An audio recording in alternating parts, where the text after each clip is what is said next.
Football Night in Americas and NBC Sports. Peter King here on the Rich Eisen Show. How are you, sir? What's going on, Peter?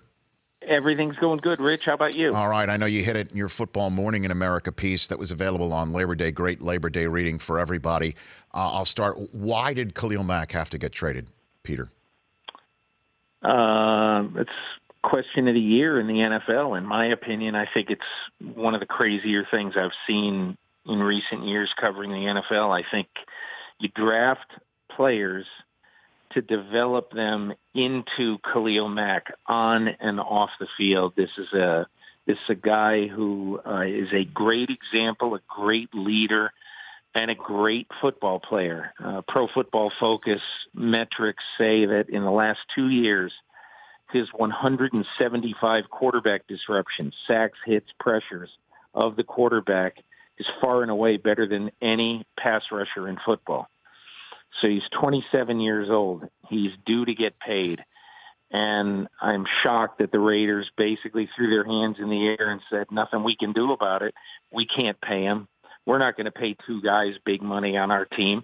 So they got rid of him. And as I explained in my column, if the salary cap continues on the path that it has been on over the last 5 years, there's no guarantee. But if it does continue on that path, then over the next 6 years, over the next 7 years, rather, Khalil Mack will take up 10.7% of his team's salary cap with this new contract. Now, if you develop a big, big star on your team and you decide that he's not worth 1/10 of your cap, I think you need to get into another line of business. Well, and then but factor in what a franchise-paid quarterback would make. I mean, so that would be two players. Maybe if they take up 25% of your cap, you should still be able to put enough. It's not going to quite be 25, So but what it's would going to it be be? probably about 23. But I agree with you, Rich. I think you can look at a lot of Super Bowl champions since the beginning of the salary cap era, and you can look at these Super Bowl championship teams and find many who the top two players on their team have taken up 1/4 of their cap. And in my opinion, to use that as an excuse to not sign Khalil Mack, especially with the Raiders' grim history of high draft choices, I don't understand what they're doing. So then what the hell happened, Peter? I mean, Gruden knows football. I mean, and look, it's no surprise that Gruden would come in and remake the roster in his own way. I mean, that's what he's done everywhere, and it's no surprise that he's rid himself of every other quarterback not named Carr and traded for A.J. McCarron. I mean, that's as Gruden-y move as there is. So that's not a surprise. But why couldn't this happen? I don't understand. Was this a power play for Gruden to say he's the man? I mean, that makes no sense. I mean, what is it? Power play. I think it was Gruden's, but Gruden clearly is behind this, and Gruden believes that I'm not going to pay a guy who, and they'll probably come up with alternate numbers to my 10.7%, but I'm not going to pay a guy 1/6 or 1/7 of our salary cap. It's just way too much. I'm going to pay a quarterback. And I'm not really going to pay anybody else. We're going to pay him, but we're not going to pay him to the level that Mac wants. I think two things are curious about this, Rich. We've all heard the rumors. The Raiders are cash poor, and which I really do not buy. And when I was at camp, I asked a couple of people there who I thought would know, and they said, no, we can make this deal. We can do this. I think Mark Davis or Reggie McKenzie, somebody has to come out and say that this was not we could have made this deal. We had the cash to make this deal if we wanted to. We just didn't want to. I think that's number one. And I think number two, in my opinion, I just think it is disingenuous to say that you can't pay two players this much money and then expect to be able to field a competitive team. Then listen, then trade all of your ones, okay, and get a bunch of 2s and 3s so you can keep players on the path of of paying them, but not paying them like superstars. I think it's. I don't think the Raiders have been fully transparent in this deal. Well, the last one for you on this, Peter King, is that that this is why they're paying Gruden the big bucks. That he is making $10 million more guaranteed dollars over the life of his contract than they were willing to give Khalil Mack in a shorter period of time, and that now he's got to sell this to a veteran-laden locker room and still get more free agents to come here. And tell kids who he drafts that we will pay you if you do everything right. I mean, he still has to do this.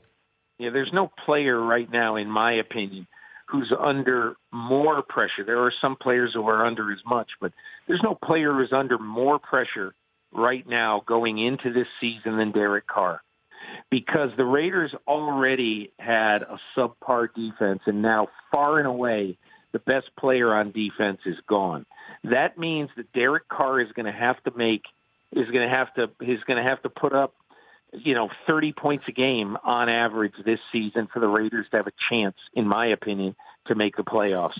I mean, what are you saying to your team? And look, Derek Carr came back with hey, we gotta get together. We got a big season coming up, and blah blah blah. Whatever he said on Twitter. His first tweet was a lot more indicative of what he truly feels, which is no way. That's right. As was Bruce Irvin. Well, we can't say that one on the air. No blanking way.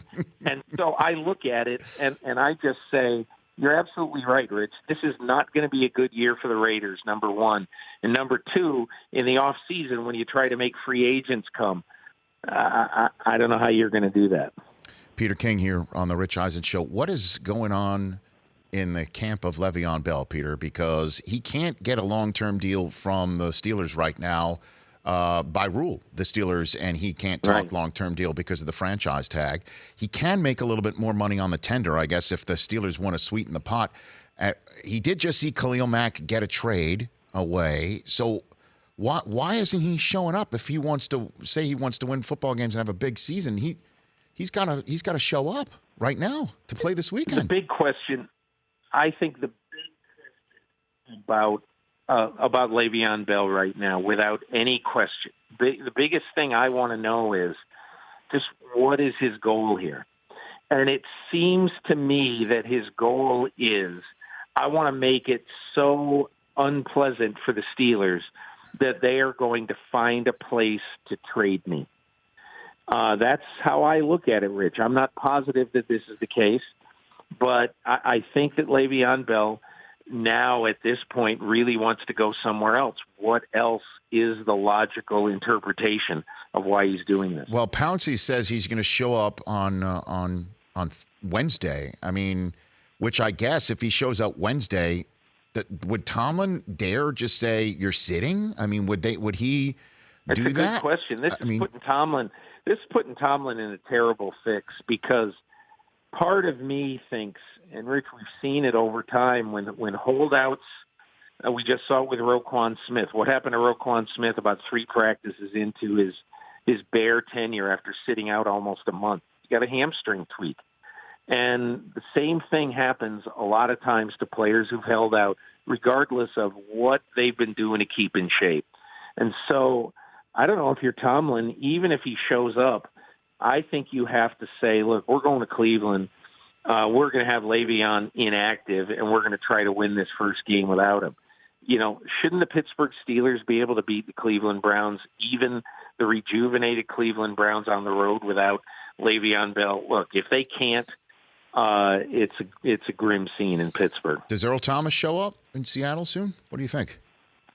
I think John Schneider has made it very, very clear that you better come with a good offer. And I have heard that he's not taking anything less than a 2 for Earl Thomas, and maybe not even a 2. So we'll see. But again, I think that people now are skeptical of taking a guy at not a huge need position as viewed by the NFL, paying a 2 when a guy clearly is in the last, 3 years of his career. I don't know. But I think that Earl Thomas basically is not going to have a choice. If he wants to play football, I think he's going to have to go to Seattle. Couple more minutes left with Peter King here on the Rich Eisen Show. What are you hearing about from NFL headquarters about their main apparel partner putting somebody who's suing them in the face front of their new Just Do It campaign? How's that sitting between Nike and the I'm NFL? sure I have not asked anybody that question today, Rich. I mean, there's no question that it has to be discomforting for them. No question about it. And the NFL clearly, I've said this for the last year or so, that this is a league that somehow, some way, got Michael Sam drafted. Okay, even though, as it turns out, he wasn't the player that maybe people thought he was at Missouri. He didn't turn out to be a very good football player, but they found a way to get him drafted. And in my opinion, that has the NFL's fingerprints all over it, getting the Rams to draft Michael Sam. Everybody's denied it. I'm sorry. I'm a little skeptical of those denials. But you're telling me right now that this guy who 5 years ago, 5+ years ago, led a team to the Super Bowl and had one of the most electrifying playoff games against Green Bay that any quarterback has ever had in the history of the league.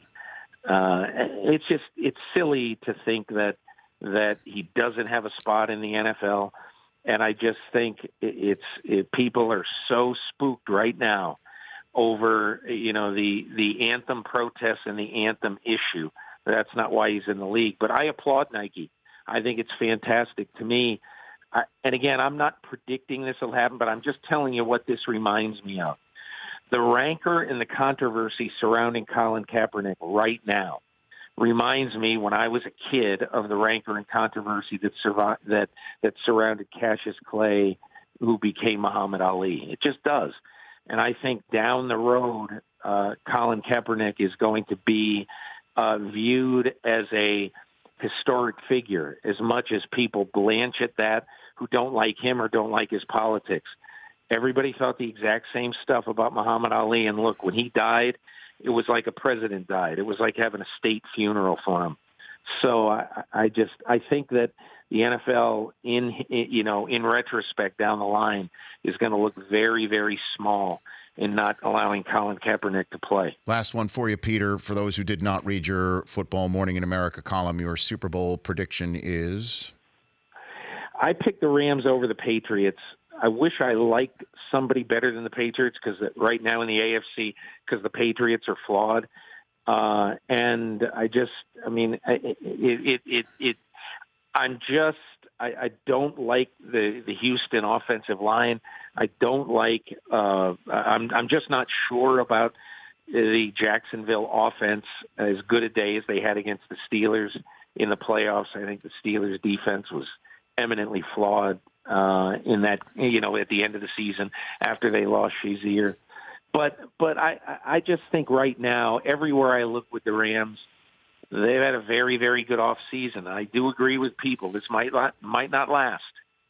But right now, I think the Rams are the team with the least amount of major questions of any team in football. Peter, love the chats as always. Let's do it on the regular now that the season's upon us.